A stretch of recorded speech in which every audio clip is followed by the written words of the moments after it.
Bienvenidos a este canal de historia. Hoy tocaremos el tema de los hebreos. Durante 7 siglos, los hebreos habitaron en los desiertos del Sinaí, recorriendo la tradicional media luna fértil. El nombre de hebreo procede de la palabra semítica Aribu. Era una tribu que rodeaba la ciudad de Ur. Las zonas áridas de aquel territorio era un problema para las tribus hebreas, las cuales necesitaban urgentemente un territorio para proveerse de productos que satisfagan las necesidades básicas de sus integrantes. El nomadismo era la consecuencia de una vida en el desierto, con escasos oasis para sobrevivir. El comercio era otra salida para aquella dificultad. Entre la ciudad de Ur y Harán existió un creciente comercio que los hebreos aprovecharon al máximo. Estas tribus errantes ambicionaban un lugar fijo. Por ello, crean la idea de un Dios único y se autoconsideraban el pueblo elegido de Dios. Las montañas y montes ofrecían pastos para alimentar el ganado caprino y ovino, obteniendo leche, queso y lana. También cultivaban trigo, olivo, vid y frutales. Durante el periodo del nomadismo predominó el esclavismo patriarcal, pero a medida que se volvieron sedentarios y formaron 12 tribus, hubo la urgencia de controlarlos mediante la implantación del modo de producción esclavista masificado. La evolución histórica de los hebreos es de la siguiente manera. La primera se le llama etapa de los patriarcas. Esto ocurrió aproximadamente entre los 2000 y 1000 años antes de nuestra era. Como muchos pueblos de la antigüedad, la autoridad del clan principal es el patriarca. Como se sabe, el poder patriarcal tenía un carácter familiar pastoril, pues eran tribus que se dedicaban a pastar el rebaño. La separación de tribus era un peligro, en cambio, la unión de las mismas garantizaba la fuerza laboral, económica y política.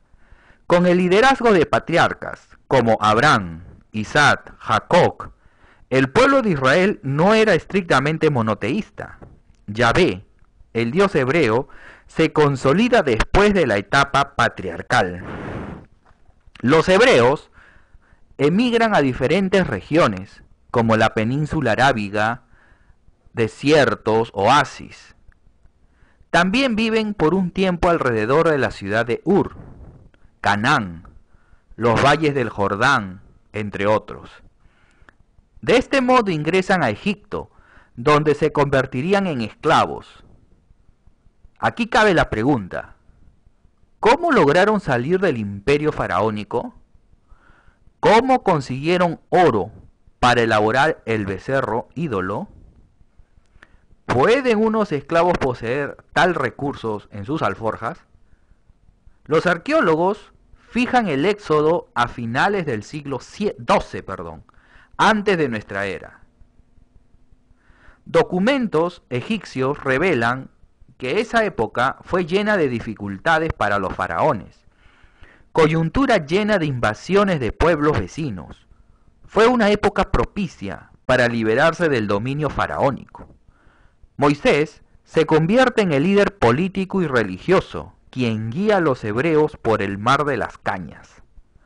El tránsito por el Sinaí generó un desborde entre el pueblo, peligrando la unidad. Por ello, Moisés crea leyes para fomentar la unidad y el amparo bajo el Dios Yahvé. La segunda etapa se le llama etapa de los jueces. Durante la lucha que tuvieron los hebreos por el dominio del Valle del Jordán, se nombraron como líderes a jueces, para dirigir a las tribus en ese momento de guerra.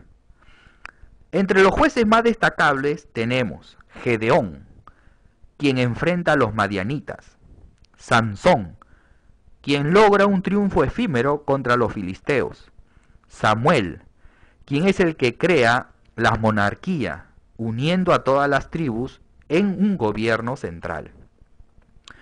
La tercera etapa es la monárquica. Las tribus centralizan el poder político y militar gracias a la intervención de los sacerdotes y guerreros. Lograron imponerse a los pueblos vecinos en guerra, que consolidaron su expansión territorial y la captura de miles de esclavos, que determinó el apogeo esclavista. En esta etapa destacan los siguientes reyes. Saúl fue el primer rey de Israel. Al ser derrotado por los filisteos, cede su poder al sector militar, que desplaza al sector sacerdotal, que buscaban centralizar el cobro de impuestos en favor de este. David representa el sector militar, logra vencer a los filisteos y hace de Jerusalén la capital hebrea. Durante su reinado consolida las estructuras políticas. Salomón impulsó el comercio en Egipto, Fenicia, Mesopotamia y Arabia. Para controlar a las 12 tribus, ordenó la construcción del templo de Jerusalén. Así centralizaba el culto a Yahvé y los tributos. La cuarta etapa se le conoce como la dominación extranjera. Al dividirse el reino de Israel, se produce la crisis de su sistema esclavista y serán sometidos por los nuevos estados que aparecen en Medio Oriente y Occidente, como sucedió con los asirios, al mando de Sargón II, los babilonios, al mando de Nabucodonosor II, los persas, al mando de Ciro el Grande, los griegos, al mando de Alejandro Magno. El emperador romano Tito, en el año 7 después de nuestra era, destruye Jerusalén. Los hebreos culturalmente aportaron mucho, entre ellos tenemos la religión. Los hebreos desarrollaron una de las religiones más difundidas y de mayor duración en la historia, cuya característica es el monoteísmo, espiritualismo y mesianismo. Existen libros sagrados como el Tanaj, Torá, Talmud, entre otros. Entre las fiestas judías más destacables tenemos